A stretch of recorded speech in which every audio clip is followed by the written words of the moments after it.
Hello guys, तो कैसे हैं आप लोग। आज मैं आपको बताने वाला हूँ म्यूज़िक के उस थ्योरी के बारे में जो शायद ही आपको ना पता हो।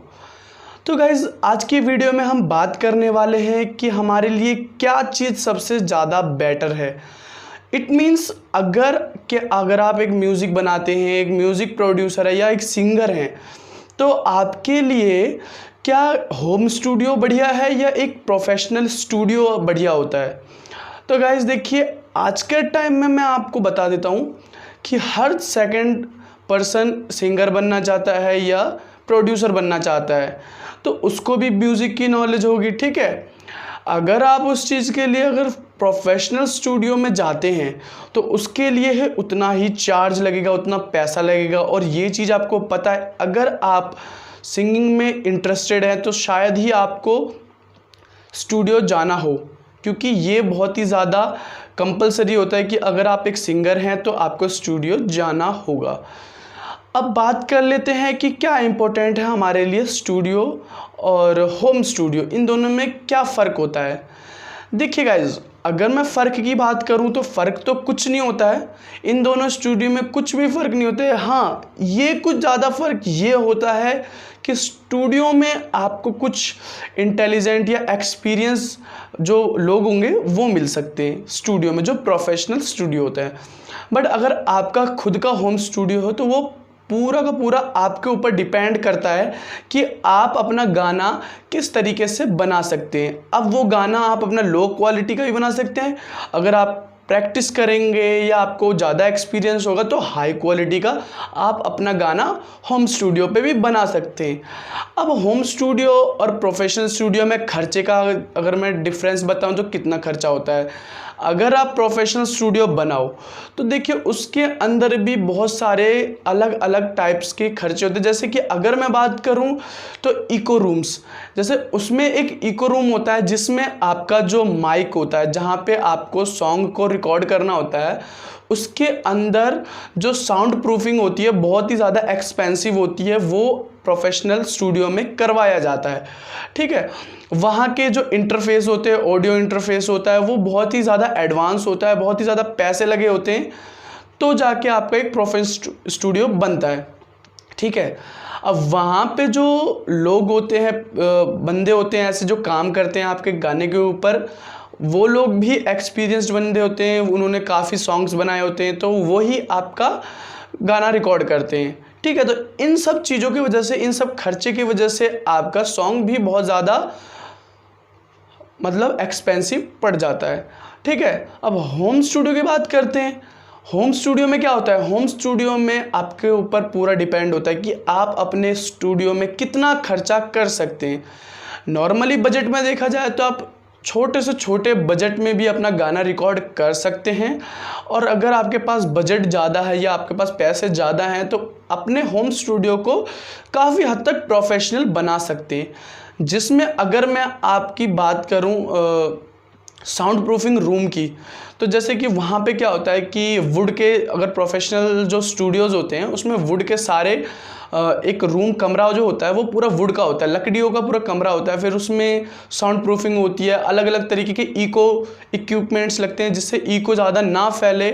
सामने जो आपका माइक होता है वो भी कंडेंसर माइक होता है, बहुत ही हाई क्वालिटी का होता है, महंगा, बहुत एक्सपेंसिव आता है। ठीक है, अब ये जो आपका घर होता है, अगर आप अपने घर पे स्टूडियो बनाते हैं, मतलब आपके पास कोई छोटा सा लैपटॉप है, छोटा सा सॉफ्टवेयर है, छोटा सा हर चीज़ आपके पास छोटी छोटी चीज़ है, ज़्यादा हेडफोन छोटे हैं आपके पास, जो स्टूडियो मॉनिटर्स होते हैं बड़े बड़े, जो गाने जिस पे सुनाई देते हैं वो नहीं है, तो वो चीज़ भी एक अलग प्रॉब्लम होती है। ठीक है, बट यहाँ पे मैं सब चीज़ को साइड करूँगा और सब चीज़ को अलग करूँगा, और एक ही चीज़ पे मैं फोकस रखूँगा कि आपका होता है एक्सपीरियंस और आपका टैलेंट। ठीक है, अगर आपके पास टैलेंट है गाइस, तो मैं आपको खुद की अपनी की गारंटी पे मैं ये कह सकता हूँ कि आप जो स्टूडियो के जो प्रोफेशनल सॉन्ग्स होते हैं उससे भी अच्छा सॉन्ग आप अपने घर पे बना सकते हैं। ठीक है, आप अपना जो गाना होता है घर से भी बहुत प्रोफेशनल बना सकते हैं। इसके लिए आपको क्या क्या करना पड़ेगा।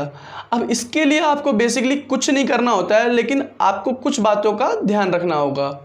अब वो कुछ बातें क्या हो सकती हैं, जैसे कि देखो, अगर आप अपने घर पे ही म्यूज़िक स्टूडियो बना रहे हैं तो म्यूज़िक स्टूडियो में भी आपको अपने सॉफ्टवेयर जिस पे आप अपना गाना रिकॉर्ड कर रहे हैं, वो गाना रिकॉर्ड करने का सारा तरीका और गाना बनाने का तरीका आपको आना चाहिए। सब चीज़ आपको सीखा होना चाहिए, जब जाके आप एक गाना बना सकते हैं। ठीक है, अब हम थोड़ा सा इस बात करते हैं कि आपका इंटरफेस या रूम का इंटरफेस किस तरीके का दिखेगा अगर आप अपना घर पे स्टूडियो बनाते हैं। तो अगर आपका घर पे स्टूडियो तो आपको इको ज़्यादा इतना खर्चा करने की कोई ज़रूरत नहीं है, क्योंकि आपको हाल ही में मैं बता देता हूँ कि स्टूडियो में लकड़ी के सारे जो आसपास की जितनी भी दीवारें होती हैं वो लकड़ी के होते हैं। ठीक है, और अगर दीवार भी होते हैं तो उस दीवार के ऊपर भी बहुत सारे लेयरिंग्स होते हैं, बहुत सारे कवर किए जाते हैं, जब जाके वहाँ पे जो साउंड होता है वो रिफ्लेक्ट नहीं करता है। लेकिन अगर आपके घर में दीवार है, आप वहाँ पे गाना गाते हैं, ठीक है, चाहे कितना भी हैवी आप माइक खरीद लीजिए, कितना एडवांस माइक खरीद लीजिए, बट आपका इको आपके रूम में आएगा। तो वही इको जो आपके वोकल में जो रिकॉर्ड होगा वो आपके जो प्रोफेशनल सॉन्ग्स होगा उसमें प्रॉब्लम्स दे सकता है। ठीक है, अब आप क्या कर सकते हैं इसके लिए, अगर आपको इको रिकॉर्ड नहीं करना है तो आप इसके लिए आप ये कर सकते हैं कि जो आपके जो कुछ फॉर्म के आते हैं रिफ्लेक्शन म्यूज़िक के जो साउंड रिफ्लेक्शन फॉर्म के आते हैं, जो कि आपको अमेज़ॉन पे भी मिल जाते हैं, मतलब छोटे छोटे ऐसे पीसेस होते हैं, वो रिफ्लेक्शन टाइप के होते हैं। अगर आप करते हैं, अगर अब ऑर्डर करते हैं, ऑर्डर करके आप अपने रूम में लगाते हैं, वो इतने महंगे भी नहीं आते हैं, नॉर्मली 600 से 700 इतने तक के आ जाते हैं, जिसमें आपको अच्छे ठीक ठाक पीस मिल जाते हैं।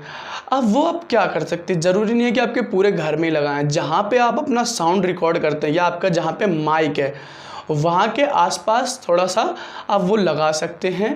अगर ये भी नहीं तो आपका एक इक्विपमेंट आता है जिसे आप कह सकते हो कि वो रिफ्लेक्शन करता है, मतलब माइक, जो आपका माइक होता है कंडेंसर माइक, उसके चारों तरफ एक आपका बॉर्डर टाइप का बना देता है, और वहाँ पे जो रिकॉर्ड करोगे वो बहुत ही ज़्यादा इको क्रिएट नहीं करेगा, वो बहुत अच्छा सुनाई देगा, बट वो थोड़ा सा एक्सपेंसिव आता है। अगर आप चाहें तो वो खरीद सकते हैं।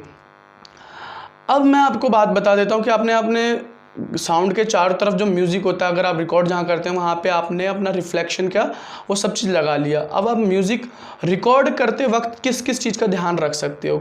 अगर आप म्यूज़िक रिकॉर्ड कर रहे हो तो म्यूज़िक रिकॉर्ड करते समय आपको ये ध्यान रखना है कि आपके वॉइस में ऑटो ट्यून का यूज़ बहुत अच्छी तरीके से हुआ होना चाहिए, तभी आपका म्यूज़िक अच्छा सुनाई देगा। क्योंकि अगर ऑटो ट्यून नहीं है तो आप कोई से भी प्लगइन्स, कोई से भी इफ़ेक्ट या कोई भी तरीके यूज़ कर लो, आपका म्यूज़िक अच्छा बनने वाला बिल्कुल नहीं है होम स्टूडियो से। क्योंकि ऑटो ट्यून एक म्यूज़िक का ही एक तरीका होता है, म्यूज़िक प्रोडक्शन का एक पार्ट होता है जिसमें आपका म्यूज़िक बनता है। ठीक है, तो आप इसका यूज़ कर सकते हैं और घर से ही बहुत अच्छा गाना बना सकते हैं।